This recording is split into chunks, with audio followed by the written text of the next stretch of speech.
Sky-high oil prices have America's leading consumer economist worried for the future. If oil goes to $200 a barrel, they're not going to be selling petrol.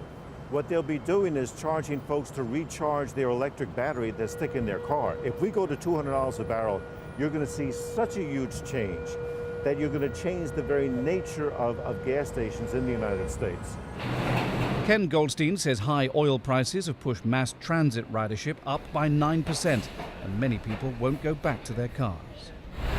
Certainly if we get up to $200 for a barrel of oil, that driver is not going back into that driver's seat, at least for some trips. Whereas 2 or 3 years ago, that same person would have said, over my dead body will I give up my car.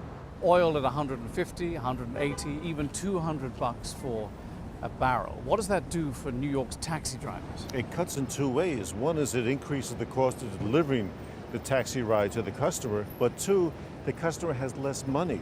Clearly what you're going to see is obviously fewer taxis on the road. And it's not just New York, you're going to see that in Chicago, in Boston. America's economy has traditionally relied on small trucking firms to transport goods cheaply from one side of this vast country to the other. But with petrol $1 a litre and diesel 25 cents more, many truckers are simply parking up for good. So if the prices go up still higher, what it will do is it will transform the industry. They'll have to change their engines. The old engine they'll lose altogether, there's no market for that. And the new engines, the more efficient engines, will have to go in. It'll be a smaller industry, at least for a period of time, with a huge transition in terms of transition cost.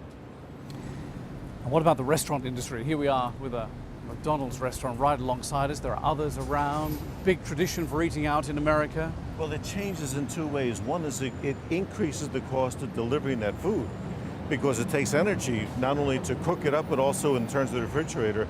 While meantime, what's happening to our budgets, if we're spending 5% more for energy, that's 5% less to go in and buy a Big Mac at a McDonald's.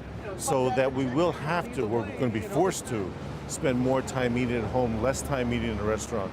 Ken's been analysing US consumer trends for more than 30 years. He says oil priced upwards of $150 a barrel is a big change that could have big consequences for the world's largest economy. Exactly what changes there are will only become clear over time. John Terrett, Al Jazeera, New York.